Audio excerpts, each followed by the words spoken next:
آپ کے علم میں ہے کہ آج میں وفات مسیح کے موضوع پر گفتگو کروں گا۔ اس کے پس منظر کے ضمن میں چند باتیں آپ کو بتانا چاہتا ہوں۔ نمبر ایک تو یہ کہ جتنے بھی فتنے اٹھے ہیں امت میں اور جو اب بھی اٹھ رہے ہیں وہ سلسلہ ختم ہونے والا تو نہیں ہے۔ ثلاثون دجالون کذابون چلتا رہے گا قیامت تک۔ تو ان میں ایک مشترک بات یہ ہوتی ہے کہ وہ کسی ایسے مسئلے کو جس پر کہ موجودۃ الوقت حالات جو ہوتے ہیں ان کے مطابق فضا سازگار ہوتی ہے اور اس کا کوئی جذباتی پہلو بھی ہوتا ہے، لیکن جو امت کے اجماع کے خلاف ہوتا ہے اس پر ڈیرا لگاتے ہیں، اس پر گفتگو کرتے ہیں، اس کو لوگوں کے منوا لیتے ہیں۔ اس کا نتیجہ کیا ہوتا ہے کہ چونکہ وہ چیز مجمع علیہ ہوتی ہے، امت کا اجماع ہے 1400 برس سے، اب اگر اس شے کو انہوں نے غلط ثابت کر دیا اپنے ذوم میں اور عام لوگوں سے کہ جو صاحب علم نہیں ہے، کہ جو نہیں سمجھ سکتے بات کو، اسے منوا لیا، اس کا مطلب ہے کہ اب اس شخص کے معتقد ہو گئے اور اسلاف سے منحرف ہو گئے کہ یہ تو بے وقوف سے سب لوگ، یہ سارے ہمارے علماء، یہ سارے محدثین، یہ سارے مفسرین، یہ سب بے وقوف تھے، یہ بات بھی نہیں کر سکے۔ یہ ہے وہ شخص، یہ مجدد وقت ہے جس نے یہ بات کہی۔ اس کی ایک مثال یہ ہے وفات مسیح کا معاملہ۔ اس کی ایک مثال میں آپ کو دیتا ہوں، دوسرا فطرہ، وہ بھی غلام احمد کے نام سے شروع ہوا، غلام احمد پرویز۔ وہ یتیم پوتے کی وراثت کا یہ مسئلہ لے کر کھڑا ہو گیا۔ جیسے یہ غلام احمد قادیانی وفات مسیح کا کیسے ہو سکتا ہے کہ ہمارے نبی جو ہے وہ تو فوت ہو کر زیر زمین دفن ہو گئے اور یہ عیسیٰ جو ہے یہ آسمان پر اٹھا لیے، کیسے ممکن ہے؟ اب ظاہر بات ہے عام آدمی جو ہے مسلمان جس کی حضور سے محبت ہے، حضور کی دل میں تعظیم ہے، عظمت ہے، عقیدت ہے، وہ اس جال میں پھنس جائے گا۔ پھر وہ اپنے دلائل کے ساتھ اس کو جو ہے وہ، اور چونکہ ماحول بھی جو میں سب عرض کروں گا کہ اس کے موافق ہو جاتا ہے اس وقت۔ غلام احمد پرویز نے کیا کہ یتیم پوتے کا مسئلہ، اب یہ اجماع ہے، اگر کسی شخص کا کوئی بیٹا اس کی زندگی میں فوت ہو جائے تو اس کا وراثت میں حصہ نہیں ہوتا، وراثت ہوتی ہے انہی میں جو اس کی موت کے وقت موجود ہو، بیٹے ہوں بیٹیاں ہوں۔ اب اگر جو فوت شدہ بیٹا ہے اس کے کوئی یتیم بچے ہیں تو اب اس میں بڑی ایک جو ہے دلیل، اور دیکھیے جی یتیم بچے بیچارے وہ محروم ہو گئے، یتیم بچوں کا تو زیادہ حق ہونا چاہیے۔ تو یہ تو قانون جو ہے اگر یہ اس پر اجماع ہے تو پھر وہی بات کہ یہ سب بے وقوف لوگ تھے اور یہ تو بڑے سخت دل اور سنگ دل لوگ تھے جنہوں نے یہ بات گھڑ رکھی ہے۔ یہ میں نے آپ کو دو مثالیں دے دی۔ اب ظاہر بات ہے کہ جو اسلام کا قانون میراث ہے، قانون وراثت ہے، اس کی کچھ بنیادیں ہیں، اس کے کچھ اصول ہیں، ان اصولوں پر وہ کھڑا ہے اور اس کے مطابق جو ایک فیصلہ ہے وہ ہے۔ تو بہرحال یہ میں نے آپ کو مثال دی ہے کہ کسی ایسے مسئلے کو لے کر اس پر ڈیرا لگا لینا، مورچہ بنا لینا، اس سے اپنی عقیدت پیدا کر لینا، اسلاف سے برگشتہ کر دینا کہ یہ کوئی لوگ سمجھدار نہیں تھے، یہ بے وقوف لوگ تھے، جاہل لوگ تھے۔ اچھا، اب اسی پس منظر میں سمجھیے کہ 19ویں صدی کے اواخر میں کیا صورتحال ہندوستان میں ہو گئی تھی۔ انگریز آ گیا تھا اور 1857 کے بعد اس کی براہ راست حکومت قائم ہو گئی تھی۔ اس سے پہلے 1757 سے 1857 تک جو بھی حکومت تھی ایک تو پورے ہندوستان پر نہیں تھی، لیکن یہ کہ جو بھی تھی وہ ایسٹ انڈیا کمپنی کی تھی، تاج برطانیہ کی نہیں تھی۔ 1857 کے بعد حکومت قائم ہو گئی۔ اب ظاہر بات ہے کہ جب انگریزوں نے فتح کیا ہمیں تو ہم پر رعب طاری ہوا کہ نہیں۔ پھر جو زندہ قومیں ہوتی ہیں ان میں کچھ اچھے اوصاف ہوتے ہیں، ان کے اندر فرض شناسی ہے، ان میں دیانت داری ہے۔ انگریز ڈپٹی کمشنر تھا، 9 بجے کا وقت ہے تو ٹھیک 9 بجے دفتر میں موجود ہوگا۔ ہمارے لوگ جو آ رہے ہیں لیٹ آرام سے، لیکن یہ ہے کہ ان کی یہ چیزیں جو ہوتی تھی، پھر بات اگر کی ہے تو اس کو پورا کیا ہے، تو اس حوالے سے ان کا رعب ہوتا ہے۔ اسی طور پر اس زمانے میں ایک صورت یہ پیدا ہو گئی کہ نیوٹن کی فزکس آ گئی، اب معلوم ہوا کہ یہ تو گویا کہ آسمان کی وحی سے بھی زیادہ معتبر ہے، سائنس سے جو بات ثابت ہو جائے بس وہ حق ہے، اور جو ثابت نہ ہو سکے وہ ایسے ہی ہے، وہ تو گویا کہ اوہام ہے، ان کی کوئی حیثیت نہیں۔ اب اس ضمن میں کیا ہوا، اس وقت جو ہے سر سید احمد خان ایک شخصیت ابھری، انہوں نے جب دیکھا کہ اسلام کی بہت سی چیزیں جو ہیں وہ سائنٹیفک جو انداز فکر ہے اس میں فٹ نہیں بیٹھتی. یہ فرشتے کس بلا کا نام ہے؟ سائنس تو نہیں بتاتی ہمیں. لہذا انہوں نے کہا فرشتہ کوئی نہیں ہے. یہ فورسز آف دی نیچر کو فرشتہ کہہ دیا گیا. یہ جن کیا بلا ہوتے؟ کوئی جن ون نہیں ہے. وہ تو سائنس کی اس میں تو نہیں آتے، دکھائی نہیں دیتے، کوئی جن نہیں. یہ تو جو مشتعل مزاج کے لوگ ہوتے ہیں انسان، ان کو جن کہہ دیا گیا کہ وہ آگ سے پیدا ہوئے ہیں. جیسے ہم کہہ دیتے ہیں فلاں شخص غصے میں آگ بگولا ہو گیا، تو وہ آگ تھوڑی ہو جاتا. یہ تو استعارہ ہے. اس طرح یہ جو معجزات ہیں یہ کوئی شے نہیں، ان کی بھی فزیکل توجیحات. یہ حضرت موسیٰ جب پار ہوئے اپنی قوم کو لے کر سمندر کے، تو یہ کوئی معجزہ نہیں تھا. یہ کوئی حضرت موسیٰ کی ضرب کی وجہ سے پھٹا نہیں تھا سمندر، بلکہ وہ تو مد و جزر کا معاملہ تھا. جس وقت سمندر اترا ہوا تھا، جزر میں تھا، تو موسیٰ اپنی قوم کو لے کر گزر گئے. جب فرعون آیا اپنے لشکر کے ساتھ تو سمندر مد پر آ گیا، چڑھایا، لہذا وہ ہلاک ہوئے. تو معجزات کا انکار، ان تمام کے اندر ایسی فضا پیدا ہو گئی تھی کہ جو عقلی اور سائنٹیفک، عقلی سے آگے بڑھ کر، ایک تو عقلی ہوتا منطقی، ایک ہے عقلی سائنٹیفک، کہ اس کے حوالے سے جو چیز اسلام کی فٹ نہیں بیٹھی.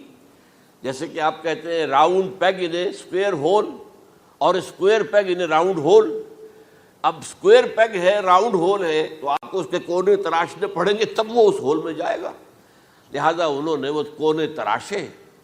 اسی کے طرز پر پھر چلے ہیں جو آپ کو معلوم ہے علامہ مشرقی. انہوں نے بھی جب شروع کیا اپنا دھندا تو ان کے پہلے کتابچے کیا تھے؟ مولوی کا غلط مذہب نمبر 1، مولوی کا غلط مذہب نمبر 2، مولوی کا غلط مذہب نمبر 3. چھوٹے چھوٹے کتابچے شائع کر رہے ہیں. مولویوں سے علماء سے برگشتہ کر دیا. اب معلوم ہوا کہ یہ شخص ہے مجدد وقت. یہ مولویوں شولویوں کے پاس تو کچھ نہیں ہے. اسی کا معاملہ پھر وہ انکار حدیث کی شکل میں آیا، جن میں کہ ایک بڑی شخصیت جو ہے وہ غلام احمد کی، غلام احمد پرویز. کیونکہ اللہ تعالیٰ نے اسے صلاحیت دی تھی، اچھا انشا پرداز تھا، لکھنا اچھا آتا تھا، بولتا بھی اچھا تھا. تو ظاہر بات ہے فتنہ وہی شخص پیدا کر سکتا ہے جو باصلاحیت ہو. جس میں کوئی صلاحیت نہیں وہ کیا فتنہ پیدا کرے گا؟ وہ نہ دنیا میں کوئی ترقی کرے گا، نہ دین میں کرے گا، نہ فتنہ انگیزی کر سکے گا. وہ تو جیسا بھی ہے معاملہ عام معمول جو ہے لوگوں کا، جیسی بھیڑ چال چل رہی ویسے چل جائے گا. تو اس فضا میں اصل میں غلام احمد پرویز نے جو ڈیرا لگایا وہ وفات مسیح پر تھا. یہ سب غلط ہے.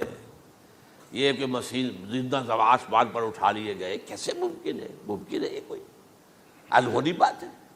سائنس اس کو مان سکتی ہے؟ وہ تو اصل میں ٹھیک ہے. ان کا کہنا کیا ہے کہ مسیح کو سولی تو چڑھایا گیا تھا، لیکن وہ اس پر مرا نہیں، فوت نہیں ہوا، موت واقع نہیں ہوئی. پھر جب اس کو اتار لیا گیا تو وہ زخمی تھا، مجروح تھا، لیکن تھا زندہ. پھر اس کو غار میں رکھ دیا گیا. پھر اس کے جو معتقدین تھے انہوں نے اس کی مرہم پٹی کی، اس کا علاج کیا. پھر وہ ٹھیک ٹھاک ہو کر پھر وہ وہاں سے چلا گیا، وہاں چھوڑ گیا اپنے اس شہر کو، یروشلم کو، اور اس ملک کو، فلسطین کو. اور پھر وہ آ گیا کشمیر میں، اور کشمیر میں وہ فوت ہوا. اس کی قبر موجود ہے. کسی قبر کی کوئی پرانی بوسیدہ قبر کا نام لے لیا، فلاں قبر جو ہے وہ عیسیٰ ابن مریم کی. یہ ہے سارا معاملہ. اب ظاہر بات ہے کہ چونکہ ایک انسان کا زندہ آسمان پر اٹھایا جانا، وہ جو سائنسی ذہن ہے وہ اس کو نہیں مانے گا. چاہے قرآن مجید کے اندر تو خرق عادت اور بھی بہت سے ہیں. آخر اصحاب کہف 300 برس تک سوتے نہیں رہے. یہ کوئی سائنس کے حساب کتاب سے صحیح ہے؟ یا یہ ہے کہ حضرت عزیر علیہ السلام 100 برس تک مردہ رہے پھر زندہ کر دیے گئے؟ ان کا گدھا بھی زندہ کر دیا گیا جیسا کہ سورہ بقرہ میں آیا. لیکن ان کا کھانا جو ہے وہ صحیح رہا، اس کو مسا نہیں، اس میں کوئی بدبو نہیں آئی. تو واقعات ہوتے ہیں ایسے. اللہ تعالیٰ جو چاہے کرے. خرق عادت ٹھیک ہے، فطری قانون جو بھی ہے، جو لاز آف دی نیچر اللہ نے بنائے ہیں اور اس کے مطابق ہی دنیا چل رہی ہے. لیکن اللہ تعالیٰ کے ہاتھ ٹوٹ نہیں گئے، بند نہیں ہو گئے، اختیار ختم نہیں ہو گیا. میں کیا کروں؟ میں تو قانون بنا بیٹھا، اب تو میں کچھ نہیں کر سکتا. میں تو قانون بنا چکا ہوں کہ آگ جلاتی ہے. اب اگر ابراہیم کو آگ میں ڈال دیا تو میں تو نہیں بچا سکتا، اس لیے کہ قانون ہے، وہ میرا بنایا ہوا قانون. لیکن ہم یہ سمجھتے ہیں ہمارا ایمان ہے اللہ تعالیٰ جو ہے وہ قادر مطلق ہے، وہ جب چاہے اپنے ہی بنائے ہوئے کسی قانون کو توڑے. اسی کو کہتے ہیں خرق عادت. خرق کے معنی ہوتا ہے پھاڑ دینا، توڑ دینا. جیسے کہ وہ سورہ کہف میں لفظ آتا ہے کہ وہ حضرت موسیٰ کو جن کے پاس بھیجا گیا تھا، بزرگ کے پاس، انہوں نے اس کشتی کا جس میں وہ سوار تھے اس کا ایک تختہ پھاڑ دیا، توڑ دیا، خرقہ. تو خرق عادت، عادت سے مراد کیا؟ عام عادی قانون، laws, physical laws, chemical laws جو بھی دنیا میں چل رہا ہے، بایولوجیکل لاز، ان کو جب چاہے اللہ توڑے اور اپنی خصوصی مشیت کا اس کے اندر اظہار کر دے. اب اس سلسلے میں جو میں نے آیات آپ کو سنائی ہیں اور اسی طرح کی کچھ اور آیات بھی ہیں، ان میں قادیانی نے اور قادیانیوں نے اصل ڈیرا لگایا ہے لفظ وفات پر. اصل میں یہ لفظ کیا ہے جو لوگ عربی زبان سے واقف نہیں، ان کو بڑی آسانی، وفات وفات وفات، یہ تو آ گیا. توفیتو، توفیتا، متوفی کا، اے موسیٰ میں تمہیں وفات دے دوں گا. اے اللہ جب تو نے مجھے وفات دے دی، تو وفات تو قرآن میں ہے. پھر اس کے ہوتے ہوئے یہ مفسرین کو کیا ہو گیا؟ ان کا دماغ خراب ہو گیا تھا. یہ تمام محدثین جو ہیں اتنی عقل بھی نہیں تھی ان میں. تو یہ وہ بات جو میں پہلے بیان کر چکا ہوں. اب میں آپ کو بتاتا ہوں اصل میں عربی زبان کا ایک قاعدہ. عربی زبان کے اندر ایک سے حرفی روٹ ہوتا ہے، اس سے الفاظ بنتے چلے جاتے. مختلف کھانوں میں پانی ہے، پانی کو آپ نے گلاس میں ڈال دیا، کوئی اور شیپ ہو گئی. کپ میں ڈالا، کوئی اور شیپ ہو گئی. اور تشت میں ڈالا، کوئی اور شیپ ہو گئی. شیپ تو بدل جائے گی، ہے تو وہی کا وہی پانی. تو اسی طریقے سے مثلاً میں مثال دے رہا ہوں آپ کو. علم یعلم، علم، کسی شے کو جان لیا. علم یعلم اعلاماً، کسی کو کچھ بتا دیا. علما خود جان لیا، اور علم یعلم اعلاماً، کسی کو کچھ بتا دینا. علم یعلم تعلیماً، کسی کو کوئی بات بڑی اچھی طرح ذہن نشین کرانا، بار بار دہرانا، سمجھا دینا، یہ تعلیم ہو گئی. تعلم یتعلم تعلماً، خود علم حاصل کرنا.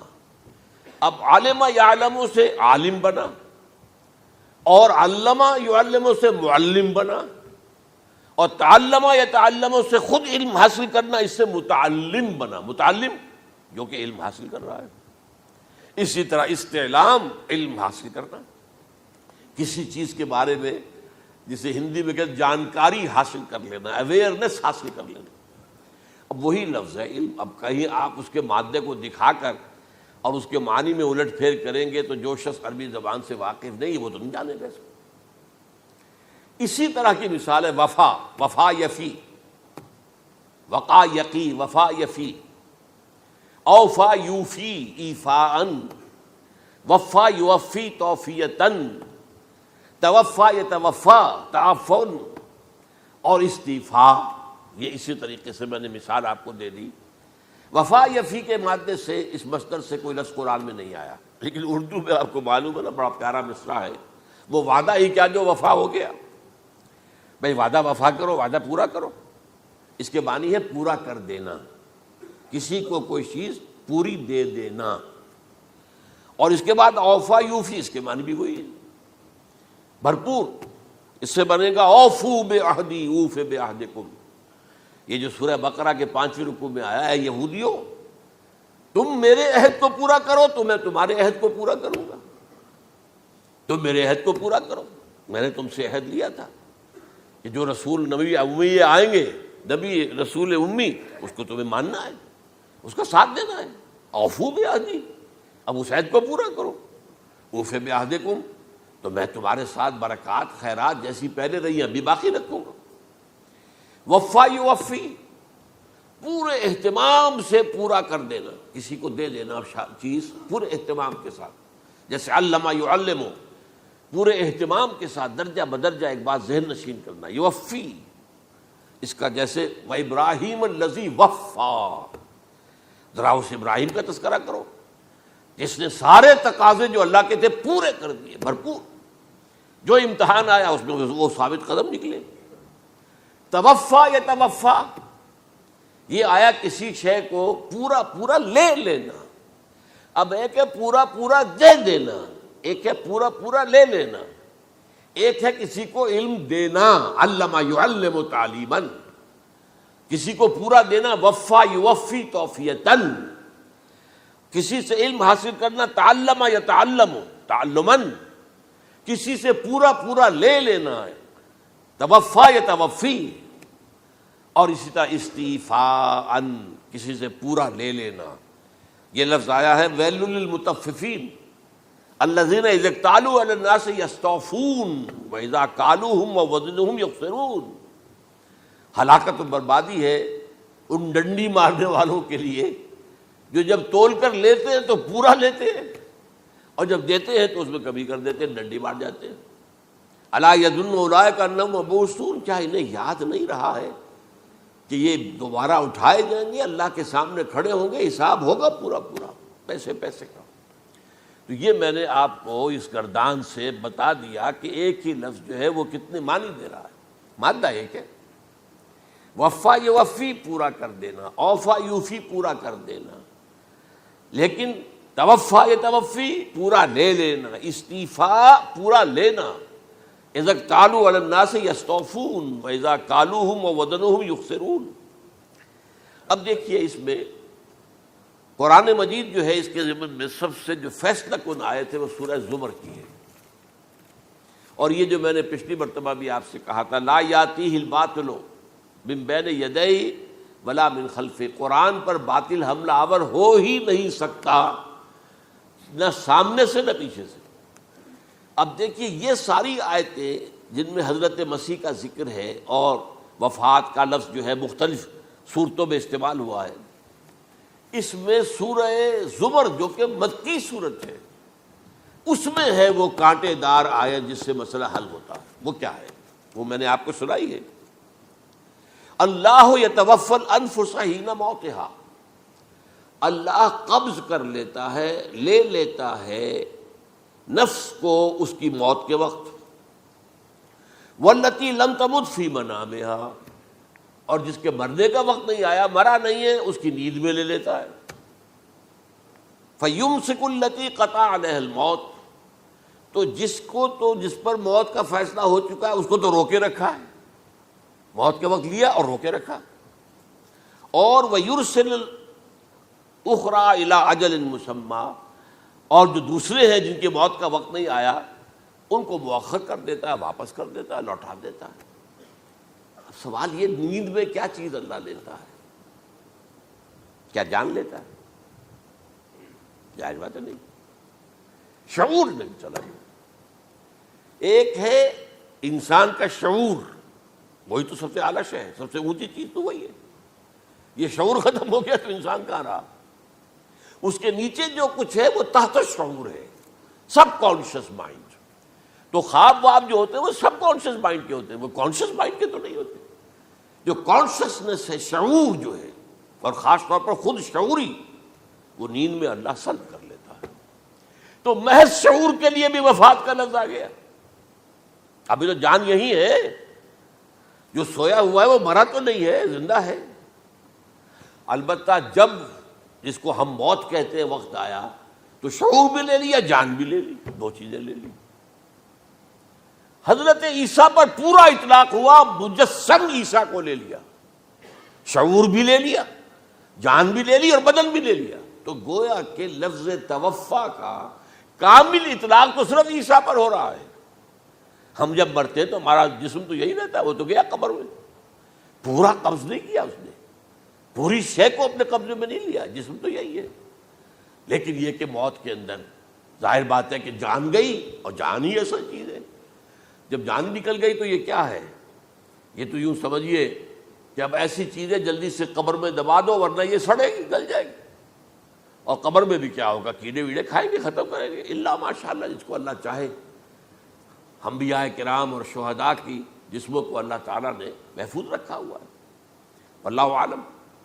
تو اس اعتبار سے تو اب توفا، اللہ یتوفی الانفس حین موتہا، اب لفظ کا لفظ دیکھیے، یہ قرآن مجید میں نہ معلوم کتنے معنی میں آیا۔ ایک تو پورا وجود کسی کا یہ نفس ہے، میرا نفس، نفسی نفسی نفسی، کیا ہوگا جب قیامت کے دن ہم بول رہے ہوں گے؟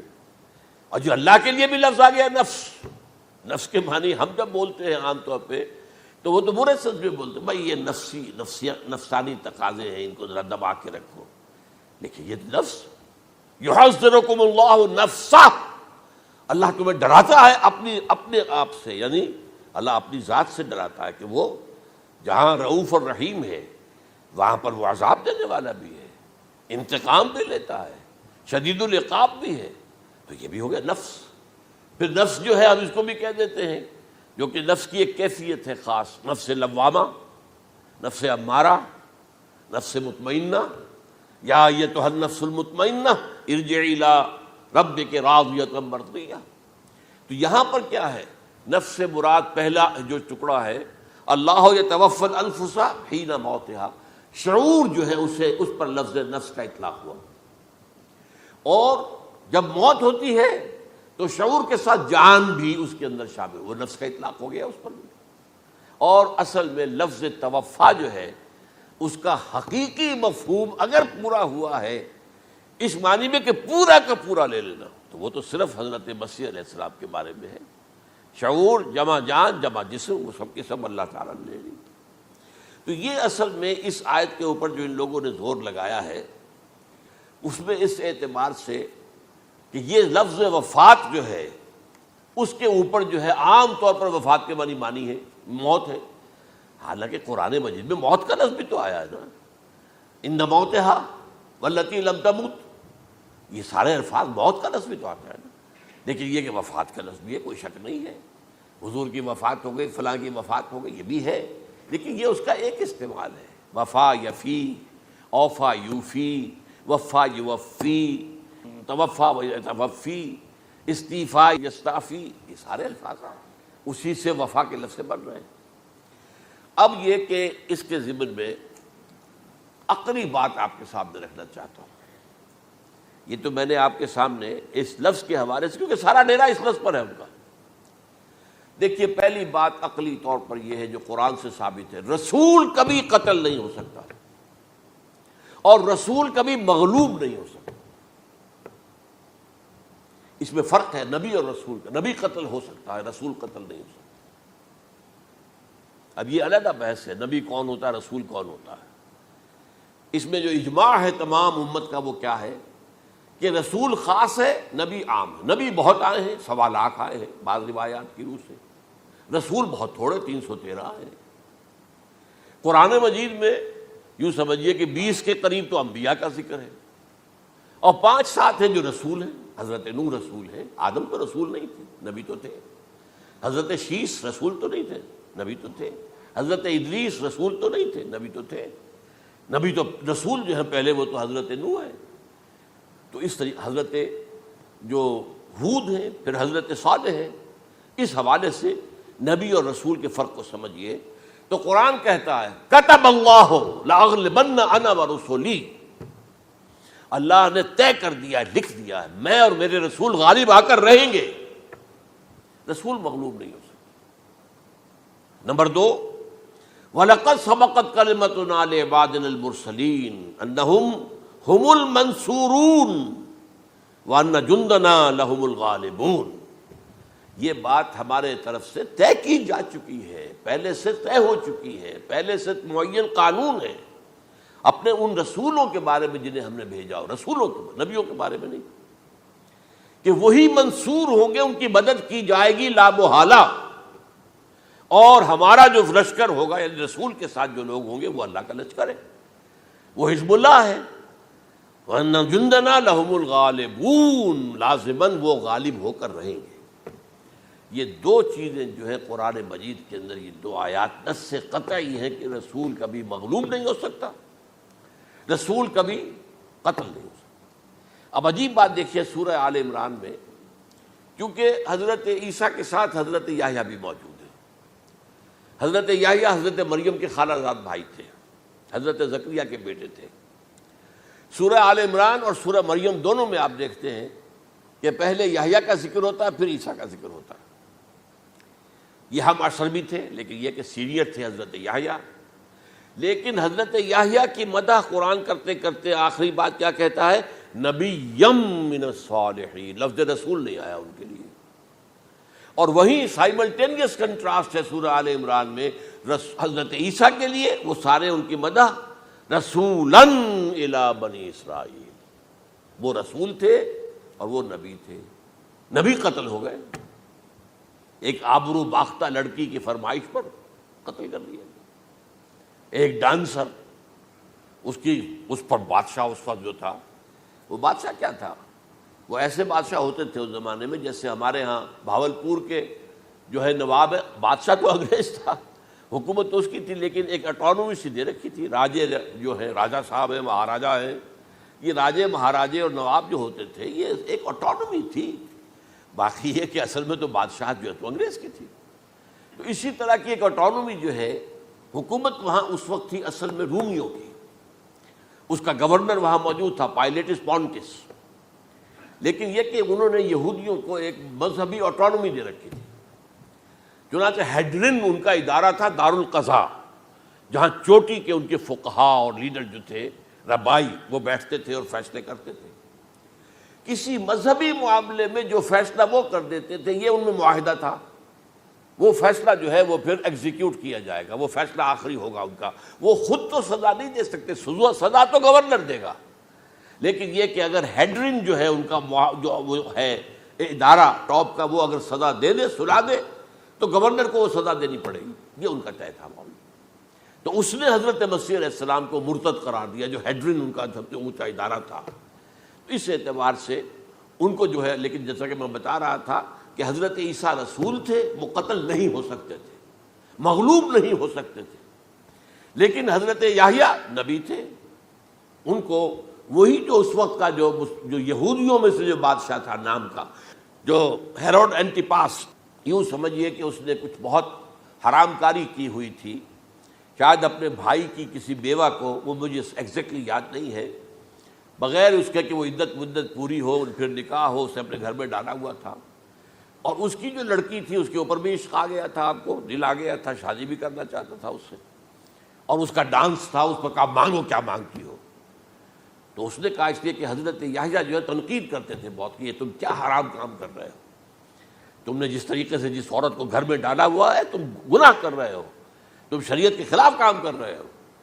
اس کو کہا تھا یو ڈاٹر آف سن، اس لڑکی کو کہا تھا تم جو کہ گناہ کی بیٹی ہو، اور وہ ناراض تھے، اور وہ ملکہ بھی جو تھی اس وقت تھی، اور یہ اس کی بیٹی بھی بہت ناراض تھے۔ تو انہوں نے کہا، مجھے وعدہ لے لیا کہ دیکھو جو کہہ رہے ہیں، جو مانگوں گی مانگنا پڑے گا، ہاں مانگوں گا، مجھے یحییٰ کا سر چاہیے۔ ایک دفعہ تو وہ کانپ گیا، اسے اندیشہ تھا کہ اگر یحییٰ کو میں نے قتل کر دیا تو یہودیوں کے اندر ہو سکتا ہے بغاوت ہو جائے، لیکن پھر اس نے پھر تانا دیا، تم کیسے بادشاہ ہو، اپنا وعدہ پورا نہیں کرتے۔ پھر انہوں نے کہا ٹھیک ہے، حکم دیا، اور وہ جیل میں تھے پہلے سے ہی، وہاں گیا اور جو ہے ان کا سر قلم کیا، لا کے پیش کر دیا۔ تو نبی جو ہے جن کی بڑی مدح ہوئی ہے سورہ مریم کے اندر، جب آپ پڑھیں گے تو ان کی شان جو ہے، لیکن نبی تھے، صرف رسول نہیں تھے۔ اور حضرت عیسیٰ رسول تھے، رسول قتل نہیں ہو سکتا، نبی قتل ہو سکتا۔ تو یہ قاعدہ جو ہے وہ بھی قرآن نے اس سائملٹینیس کنٹراسٹ کے حوالے سے سورہ آل عمران میں حضرت یحییٰ اور حضرت عیسیٰ کا تقابل کر کے بتا دیا۔ تو ایک تو بات یہ ہے کہ اس اعتبار سے میں جو آپ کو آیت سنا چکا ہوں، یہ جو جرائم جو ہے سورہ نساء کے اندر یہودیوں کے اللہ تعالیٰ نے بیان کیے ہیں، ان میں سے یہ بھی ہے وَقَوْلُهُمْ إِنَّا قَتَلْنَا الْمَسِيحَ عِيسَى ابْنَ مریم، اور ان کا یہ کہنا کتنا بڑا جرم ہے جو یہ کہہ رہے ہیں ہم نے عیسیٰ ابن مریم کو قتل کر دیا۔ لیکن یہاں ایک عجیب کیفیت ہے، رسول اللہ کے رسول کو، عام طور پر اس کی کنسٹرکشن کو لوگ سمجھے نہیں ہیں، وہ سمجھتے شاید انہوں نے خود ہی کہا رسول اللہ، انہوں تو رسول اللہ کہتے تو قتل کیسے کرتے؟ یہ اللہ نے کہا، اچھا ان کا کہنا یہ ہے کہ اللہ کے رسول کو قتل کر دیا۔ وَقَوْلُهُمْ إِنَّا قَتَلْنَا الْمَسِيحَ عِيسَى ابْنَ مریم رسول اللہ، ان کا یہ کہنا کہ ہم نے عیسیٰ ابن مریم کو، مسیح کو قتل کر دیا، وہ اللہ کے رسول کو۔ وَمَا قَتَلُوهُ وَمَا صَلَبُوهُ، انہوں نے نہ اسے قتل کیا، نہ سولی پہ چڑھایا، ولیکن شبہ لہم، بس مشابہت پیدا کر دی گئی ان کے لیے، شبہ میں ڈال دیا گیا ان کو۔ وَإِنَّ الَّذِينَ اخْتَلَفُوا فِيهِ لَفِي شَكٍّ مِّنْهُ، اور جو لوگ اختلاف کر رہے ہیں ان کے بارے میں وہ بس شکوک میں مبتلا ہیں۔ مَا لَهُم بِهِ مِنْ عِلْمٍ، ان کے پاس کوئی علم نہیں ہے، إِلَّا اتِّبَاعَ الظَّنِّ، صرف گمان کی پیروی کر رہے ہیں۔ وَمَا قَتَلُوهُ يَقِينًا، اور ہرگز قتل نہیں کیا۔ یہ کلیئر سورہ نساء کی آیت نمبر 157 ہے۔ اب یہاں ایک سوال پیدا ہوتا ہے، پھر کون قتل ہوا؟ واقعہ تو ہوا ہے، سولی کا واقعہ ایک ہسٹوریکل واقعہ ہے، پھر کون صلیب پہ چڑھا؟ حضرت عیسیٰ تو صلیب پر نہیں چڑھ سکتے، اس لیے کہ صلیب کی موت کو سمجھا جاتا تھا بہت ذلت کی موت ہے، بہت حقارت کی موت ہے، بہت ملعون موت ہے۔ تو جب عیسیٰ مغلوب نہیں ہو سکتے تو صلیب پہ کیسے چڑھا دیے جائیں گے؟ قتل ہونا تو بعد میں ہوگا نا، پہلے تو آپ صلیب پر لٹکائیں گے اس کو نا، تب وہ جب مرے گا تو کہیں گے قتل بھی ہو گیا، ہم نے قتل کر دیا۔ صلیب کیا ہوتی تھی یہ معلوم ہے آپ کو؟ ایک لمبی لکڑی، ایک جو ہے ٹرانسفرس آ جائے گی اس کے اوپر، اور اس میں سے یہ ہے کہ اس کے دونوں، ایک شخص کے جو ہے دونوں ہاتھ وہ نیل کر دیے جاتے تھے، یہ جو اوپر جو ہے کراس کا جو نشان ہے وہ کیلیں ٹھوک کر لگا دیے گئے، اور پاؤں دونوں جو ہے وہ پیروں کے اندر کیلیں ٹھوک کر وہ اس لمبی لکڑی کے ساتھ جو نیچے سے آ رہی ہے اس میں لگا دیے۔ اب وہ بلیڈنگ ہو رہی ہے، اس کا جو حال ہے پتلا ہو رہا ہے، اس کا رفتہ رفتہ سسک کر مرتا ہے نا، اسی لیے اسے کہتے ہیں بڑی ملعون موت ہے۔ ایک ہے آپ نے پھانسی دی کسی کو، ایک جھولا جھولتا ہے وہ گیا، ختم ہو گیا۔ آج کل تو کیا ہوتا ہے، کرسی پہ بٹھایا، ذرا کرنٹ چھوڑا اور گئے صاحب، کوئی ٹیکا لگایا پتہ ہی نہیں چلا، اور پیٹ ٹیکے کے ساتھ آدمی مر گیا، یہ بھی ہوتا ہے۔ لیکن یہ کہ بدترین موت جو ہے صلیب کی موت ہے۔ تو یہ واقعہ تو ہوا ہے صلیب کا، لیکن یہ کہ کون مرا؟ اب دیکھیے عیسائیوں کا کہنا کیا ہے، عیسیٰ صلیب پر چڑھے، وہاں فوت ہو گئے، مر گئے، پھر انہیں نکالا گیا، ایک قبر میں رکھ دیا گیا، لیکن قبر وہ جو تھی اس طرح نہیں تھی زمین میں کھودی ہوئی، بلکہ ایک پہاڑ کے اندر ایک چھوٹا سا کھو تھا، غار سی، وہاں رکھ دیا گیا، لیکن وہاں سے وہ زندہ ہو گئے۔ اگلے دن جب لوگ آئے تو دیکھا وہ قبر تو خالی ہے، عیسیٰ کہاں گئے؟ وہ زندہ ہو کر آسمان پر اٹھا دیے گئے، اور آسمان پر جانے سے پہلے وہ اپنے حواریین سے ملے بھی تھے، کہا میں زندہ ہوں۔ یہ ہے ان کا عقیدہ، اور اس کے بعد یہ بھی عقیدہ ہے کہ دوبارہ آئیں گے، قیامت کے قریب آئیں گے، یہ بھی عقیدہ۔ ہمارا عقیدہ کیا ہے؟ نہ سولی پر چڑھے نہ قتل ہوئے، بلکہ اللہ نے انہیں اٹھا لیا، بل رفعہ اللہ الیہ، اللہ تعالیٰ نے انہیں اٹھا لیا۔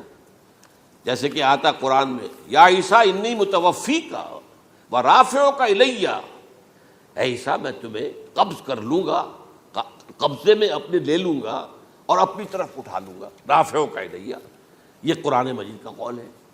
البتہ یہ ہمارا بھی عقیدہ ہے کہ وہ دوبارہ آئیں گے، وَإِنَّهُ لَعِلْمٌ لِلسَّاعَةِ، وہ قیامت کی ایک عظیم ترین نشانی ہوں گے کہ جب وہ آئیں گے، اور اس کے بعد جو ہے یا جو اینٹی کرائسٹ ہوگا، کہ جو کہ جھوٹا عیسیٰ ہوگا، جھوٹا دعویٰ کرے گا، جسے کہ مسیح الدجال کہا گیا، اس کے ساتھ مقابلہ ہوگا، اسے قتل کریں گے، اور تمام یہودی اس کے بعد قتل ہو جائیں گے، جو بھی اس وقت تک کفر پر قائم رہیں گے۔ اگر ان میں سے کوئی اس وقت حضرت عیسیٰ پر ایمان لے آئے تو وہ شاید بن جائے۔ بہرحال یہ ہے یہود، ان کا جو ہے قادیانیوں کا وہ عقیدہ کیا ہے، سولی پر تو چڑھا، گویا کہ ذلت والی بات تو ہو گئی، مغلوب تو ہو گیا، قرآن کی نفی اس پہلے کیوں، وما صلبوہ وما قتلوہ، تو گویا کہ سولی پر چڑھ گیا تو وہ بدترین جو ہے تکلیف، مصیبت، مشقت وہ ساری تو آ گئی، مغلوبیت تو آ گئی، لیکن یہ کہ اس کے بعد کہتے ہیں مرا نہیں، وہ ابھی وہ سسک ہی رہا تھا کہ اتار دیا گیا۔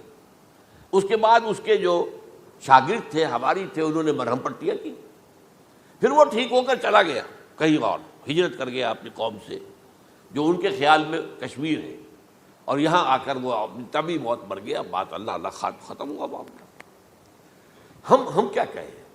ہم تو صرف یہ کہتے رہے ہیں، 1300 برس تک ہم نے یہ کہا ہے کہ ہمارا ایمان ہے قرآن پر کہ ان پر نہ صلیب دیے گئے نہ قتل ہوئے، انہیں اٹھا لیا گیا۔ کب اٹھایا یہ ہمیں معلوم نہیں تھا، کس مرحلے پر اٹھایا یہ ہمیں معلوم نہیں تھا، پھر سولی پر کون چڑھا یہ ہمیں معلوم نہیں تھا، لہذا کسی تفسیر میں آپ کو نہیں ملے گا، کہیں نہیں، نہ قرآن میں ہے، نہ حدیث میں ہے، نہ کسی تفسیر میں۔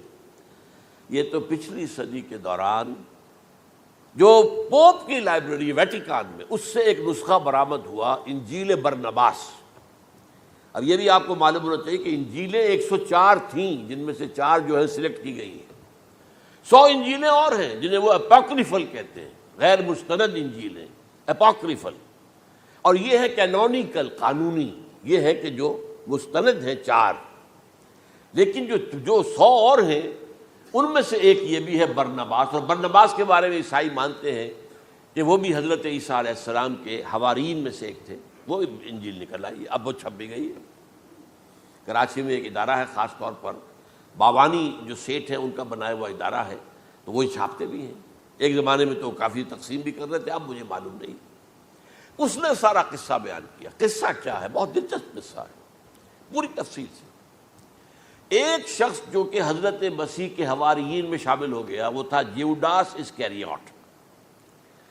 یہ شخص اصل میں تھا ایک زیر زمین تنظیم وہاں چل رہی تھی، زیلوٹس، انڈر گراؤنڈ موومنٹ، تاکہ ہم رومنوں کی حکومت یہاں سے ختم کریں اور اپنی پوری حکومت اور آزادی حاصل کریں۔ ان میں سے یہ بھی تھا۔ ان کا سرغنہ تھا برابس، برابا ڈاکو سے کہا جاتا ہے، برابس۔ ظاہر بات ہے کہ قانون شکن تھا تو ڈاکو ہی تھا۔ اچھا، ان میں سے یہ شخص جو ہے، اس نے جیوڈاس نے حضرت عیسیٰ کے معجزے دیکھے بہت، اور اتنا یقین ہو گیا اسے کہ یہ شخص جو ہے عیسیٰ، یہ ایک مرتبہ اگر رومیوں پر لعنت بھیج دے، کرس کر دے، تو رومی ختم ہو جائے۔ لیکن ان سے کئی دفعہ جو ہے پھیر ڈال کر، ہیر پھیر کے ساتھ کوشش کی گئی کہ رومیوں کے خلاف وہ کوئی جو ہے وہ لعنت برآمد کر دے، وہ نہیں کرتے تھے۔ یہ ایک علیحدہ بات ہے، کیوں نہیں کرتے تھے، یہ اس وقت میرا موضوع نہیں ہے۔ منہاج عیسوی کیا تھا، منہاج موسوی کیا تھا، منہاج محمدی کیا تھا، ان میں فرق ہے۔ لِكُلٍّ جَعَلْنَا مِنْكُمْ شِرْعَةً وَمِنْهَاجًا، سورہ مائدہ میں آیا۔ تمام رسولوں کے لیے ہم نے ایک ایک منہاج، ایک ایک شریعت علیحدہ علیحدہ دی ہے۔ بہرحال منہاج عیسوی کچھ اور تھا، تو یہ نہیں کہتے تھے۔ اب اس نے کیا کیا کہ وہ اپنے ڈاکو سرغنے سے اجازت لے کر ان کے حواریین میں شامل ہو گیا، اعتماد حاصل کیا، اور بار بار کوشش کی کہ یہ بددعا دے دیں، رومیوں کو نہیں دی۔ اب اس نے سوچا کہ انہیں اگر ذاتی طور پر تکلیف پہنچے گی تو زبان سے کلمہ نکل ہی جائے گا نا، کوئی لعنت کا۔ اس نے پکڑوایا حضرت عیسیٰ کو، کیونکہ جب یہ فیصلہ ہو گیا تھا ان کے قتل کا، ہیڈرن جو ہے ادارہ وہ دے چکا تھا، اس کا فتویٰ تھا یہ واجب القتل ہے، یہ مرتد ہے، لہذا اس کو قتل کر دیا جائے۔ اور یہ فیصلہ جو ہے وہ رومی گورنر تک پہنچایا جا چکا تھا۔ رومی گورنر نے یہاں تک کہا، یہ سینٹ جو متی کی انجیل ہے اس میں موجود ہے، بھائی ہمارے پاس تو اس کا کوئی جرم نہیں ہے، ہمارے ہاں کوئی ایسی بات اس کی نہیں ہے جس سے کہ ہم اسے واجب القتل قرار دیں۔ ان کا نہیں، ہمارا حکم ہے، ہمارا فیصلہ تمہارا طے ہے، چاہے مذہبی معاملے میں کوئی فیصلہ ہمارا ہوگا تو تمہیں جو ایگزیکیوٹ کرنا ہوگا۔ بہرحال اس وقت حضرت مسیح روپوش ہو گئے گرفتاری سے بچنے کے لیے۔ ایک باغ میں تھے وہ، وہاں پر رات کے وقت انہوں نے اپنے حواریین کے ساتھ لاسٹ سپر کہتے ہیں اس کو، لاسٹ سپر، کھانا کھایا، آخری کھانا تھا۔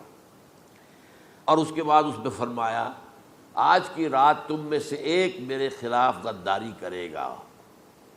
یہ کہہ کر حضرت مسیح تو ایک کوٹھڑی میں چلے گئے، جو ہوتی ہے باغ کے اندر، کوئی کھرپے ورپے جو ہے، کوئی وہاں پہ کسیاں رکھی ہوئی، تو اس میں خود جا کر عبادت میں مصروف ہو گئے۔ اپنے حواریین سے کہا کہ تم بھی عبادت کرو۔ وہ حواریین سو گئے۔ اب یہ اسکریوٹ جو ہے یہ اٹھا، یہ گیا رومیوں سے جا کر کہا، میں پہنچا دیتا ہوں عیسیٰ تک، پکڑوا دیتا ہوں، آؤ میرے ساتھ۔ 30 ان کے آدمی آئے۔ اس سے کہا باغ کے باہر کھڑے رہو تم، میں اندر جاؤں گا، تھوڑی دیر کے بعد تم آنا، جسے میں کہوں اے میرے استاد، پکڑ لینا اسی کو۔ یعنی رومنس کو معلوم نہیں تھا کہ یہ کون ہے عیسیٰ، لیکن یہ کہ یہ تو یہودیوں کو معلوم تھا نا سب کچھ۔ ہوا کیا کہ وہ جب اندر آیا ہے اور کوٹھڑی میں داخل ہوا، اسی وقت اس کی شکل بدل دی گئی حضرت مسیح کی، شبہ لہم، مشابہت پیدا کر دی گئی، شبیہ بدل دی گئی، اور چھت پھٹی، 4 فرشتے اترے اور حضرت مسیح کو لے کر آسمان پر چلے گئے۔ تو گرفت باہر آیا وہ، تو جیسے ہی وہ یہ باہر آیا وہ باقی ہماری جان گئے، اے ہمارے استاد، اسی وقت جو ہے وہ رومی داخل ہو گئے تو پکڑ لیا۔ تو اصل میں گرفتار ہوا ہے برنباس کی انجیل کے مطابق یوڈاس اسکریوٹ، وہ سولی چڑھا ہے۔ لعنتی موت اس پر آئی، کیوں آئی ہے؟ غداری کی اس نے، بٹرے کیا حضرت مسیح علیہ السلام کو، تو وہ تو مستحق تھا، کوئی ظلم نہیں تھا۔ اگر عیسیٰ کی جگہ کسی اور کو دے دیا جاتا ایسے کسی کو پکڑ کر تو وہ تو ظلم ہو جاتا نا، اس کا تو کوئی جرم نہیں تھا، تو یہ تو واقعی مجرم تھا۔ وہ سولی چڑھا ہے اور حضرت عیسیٰ کو اٹھا لیا۔ یہ ہے وہ ساری تفصیل جو کہ انجیل برنباس کے اندر موجود ہے۔ The gospel of our Lord according to Saint Barnabas, یہ اس کا نام ہے۔ ایونجیلیم برنابے، یہ جو ہے یونانی زبان میں اس کا نام ہے یا لیٹن میں۔ بہرحال یہ ہے معاملہ۔ تو پہلی بات تو یہ ہے کہ عقلی طور پر رسول نہ مغلوب ہو سکتا ہے نہ قتل ہو سکتا ہے، ہمارا عقیدہ ہے، وہاں ماں صلبوہ و ماں قتلوہ۔ لیکن یہ کہ اگر یہودی، اگر جو قادیانی مانتے ہیں سولی چڑھ گئے تو صلیب تو ہو گئی، قرآن کی نفی تو ہو گئی، ہاں مرا نہیں، یہ دوسری بات ہے۔ دوسری بات یہ ہے کہ رسولوں کے باب میں اللہ کا قانون کیا ہے۔ اگر کسی قوم کی طرف رسول کو بھیجا اور اس قوم نے بحیثیت مجموعی انکار کر دیا، رد کر دیا، ریجیکٹ کر دیا، پوری قوم ہلاک، اور رسول اور اس کے جو چند ساتھی ایمان لے آتے تھے وہ وہاں سے ہجرت کر کے چلے جاتے تھے۔ لیکن ہجرت کر کے جاتے تھے تو اس کے بعد کسی اور مقام پر کریں گے اہل نظر تازہ بستیاں آباد، پھر وہاں پر ایک قوم انہوں نے جو ہے اپنا مرکز بنایا، ایک نئی امت کھڑی ہو گئی۔ اس کی سب سے بڑی مثال کیا ہے؟ قوم عاد ختم ہوئی حضرت ہود علیہ السلام کو ریجیکٹ کرنے کے باعث، ہلاک کر دی گئی۔ حضرت ہود علیہ السلام اپنے ساتھیوں کو لے کر، یہ قوم عاد تھی عرب کا جزیرہ نما عرب کے جنوبی علاقے کے اندر، جو اب صحرا ہے، بہت بدترین صحرا ہے، الربع الخالی جسے کہتے ہیں، خالی ہے، وہاں کوئی زندگی کے آثار ہے ہی نہیں، نہ کوئی پتیاں ہیں، نہ کوئی گھاس ہے، نہ کوئی انسان ہے، نہ کوئی حیوان، کچھ نہیں۔ الربع الخالی، بدترین صحرا ہے۔ وہ صحرا ایسا ہے کہ اس کے اندر کوئی چیز ٹکتی نہیں ہے، جو چیز اوپر ہوگی وہ دھستی چلی جائے گی، اندر چلی جائے گی۔ ورنہ عام صحرا کے اندر ریت کے اوپر اونٹ بھی چلتا ہے، انسان بھی چلتے ہیں، لیکن اس میں نہیں۔ تو یہاں پر قوم عاد جو ہے آباد تھی، اور اب جو ہے وہ سیٹلائٹ سے دیکھ لیا گیا ہے کہ قوم عاد کا جو بڑا بادشاہ تھا شداد، اس نے جو جنت بنائی تھی وہ موجود ہے زیر زمین، اسی صحرا کے نیچے دفن شدہ موجود ہے، جس کو کہا گیا ہے الم تر کیف فعل ربک بعاد ارم ذات العماد التی لم یخلق مثلها فی البلاد۔ ایسے ایسے ستونوں والا جیسے پہلے کبھی پہلے دنیا میں بنے ہی نہیں تھے۔ وہ قوم عاد تھی، بڑی زبردست قوم تھی، قوم جبارین، لیکن یہ کہ اس کے بعد ہلاک ہو گئی۔ اب حضرت ہود اپنے مسلمان ساتھیوں کو لے کر نکل گئے، جزیرہ نما عرب کے مغربی کونے میں جا کر، شمال مغربی کونے میں آباد ہو گئے۔ وہاں ایک نئی قوم پیدا ہوئی، سمود۔ اب یہ اسلامی بستی بن گئی، لیکن اس کے اندر بھی پھر بعد میں زوال آیا، پھر وہاں نبی بھی آئے، لیکن اس کے بعد یہ کہ آخری رسول بھیجے گئے حضرت صالح، اور وہ بھی ہلاک ہوئے کیونکہ حضرت صالح کو انہوں نے رد کر دی۔ تو یہ میں نے مثال دی ہے آپ کو کہ رسول جو ہے وہ وہاں سے اگر ہجرت کرتا ہے تو ہجرت کر کے وہ یہ نہیں جان بچا کے جا کے گمنامی میں کہیں مر گیا، وہ تو جا کر اپنے ساتھیوں کو لے کر جائے گا، اور جا کر جو ہے وہاں پر جو ہے ایک نئی جگہ پر آباد ہوگا، ایک نئی تہذیب ابھرے گی۔ تو یہ تو نہیں ہوا، یہ گمنام ہو کر آ کر کشمیر میں مر گیا تو اس کی کیا حیثیت ہوئی؟ حضرت عیسیٰ علیہ السلام یا تو اگر ہجرت کرتے، یا جب انہیں معلوم ہو گیا تھا کہ میرے قتل کا فتویٰ ہو گیا ہے، تو آپ وہاں سے ہجرت کر سکتے تھے، لیکن اپنے ساتھیوں کو تو لے کر جاتے نا، اپنے حواریین کو لے کر جاتے، اور کہتے ہیں 12 حواریین کے علاوہ اور بھی کوئی 70 کے قریب لوگ تھے جو ان پر ایمان لائے تھے، ان کو لے کر جاتے، کسی جگہ جا کر آپ آباد ہوتے، وہاں ایک نئی جو ہے بستی بنتی، وہاں مسلمانوں کی ایک آبادی ہوتی۔ تو ان میں سے تو کوئی شے بھی نہیں ہوئی، بات ہی ختم ہو گئی۔ لہذا عقلی طور پر بھی یہ بات ثابت نہیں ہو سکتی، خلاف عقل ہے، قرآن کے اصولوں کے خلاف ہے کہ وہ سولی چڑھے ہوں لیکن مرے نہ ہوں، پھر اتر گئے تو مرم پٹی کر دی۔ اچھا، کیا رومنوں کو اور یہودیوں کو پتہ نہیں چلا کہ مریم پٹی ہو رہی ہے اس کی اور عیسیٰ مرا نہیں ہے؟ اگر ان کے پتہ چل جاتا تو کیا وہ چھوڑ دیتے؟ اب مرہم پٹی کے بغیر تو 12 جو شخص سولی پر لٹکا رہا ہے وہ تو تقریباً مردہ ہی ہوتا ہے نا، وہ کہ چلیے ہو سکتا ہے کہ کوئی ایسا امکان ہو کہ اس کی نبض ابھی چل رہی ہو اور وہ اتار لیا جائے اور مرہم پٹی کر لی جائے تو بچ جائے، لیکن یہ کہ پھر اس کے بعد وہ اگر وہاں سے ہجرت کرتے تو وہاں سے وہ اپنے حواریین کو لے کر جاتے اور کسی نئی جگہ پر جا کر آباد ہوتے۔ ان دونوں اعتبارات سے یہ بات ناقابل قبول ہے، ناقابل یقین ہے۔ لیکن اسی مسئلے کو لے کر انہوں نے، جو جیسا کہ میں نے بتایا تھا، وفات ہو گئی، کیسے ہو سکتا ہے ہمارے نبی جو سید المرسلین ہے وہ تو زیر زمین دفن ہو گئے اور یہ جو آسمان پر اٹھا لیے گئے، یہ کیسے ہو سکتا؟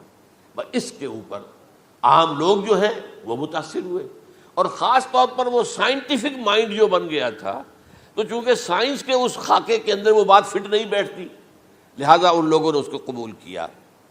اب یہ کہ یہ جو واحد استثناء ہوا ہے یہ کسی اور کے ساتھ نہیں ہوا۔ ویسے حضرت مسیح کی پوری شخصیت مستثنیٰ ہے، بن باپ کے تو کوئی اور رسول پیدا ہوا ہی نہیں، نہ نبی پیدا ہوا۔ پھر وہ معجزے جو حضرت مسیح کو ملے کسی نبی کو نہیں ملے۔ حضرت صالح کو ایک ہی معجزہ ملا تھا نا ایسا کہ لوگوں نے کہا کہ تم یہ اس چٹان میں سے ابھی ایک گابن اونٹنی برآمد کر کے دکھا دو، وہ دکھا دی گئی، پھر ہلاک کر دیے گئے۔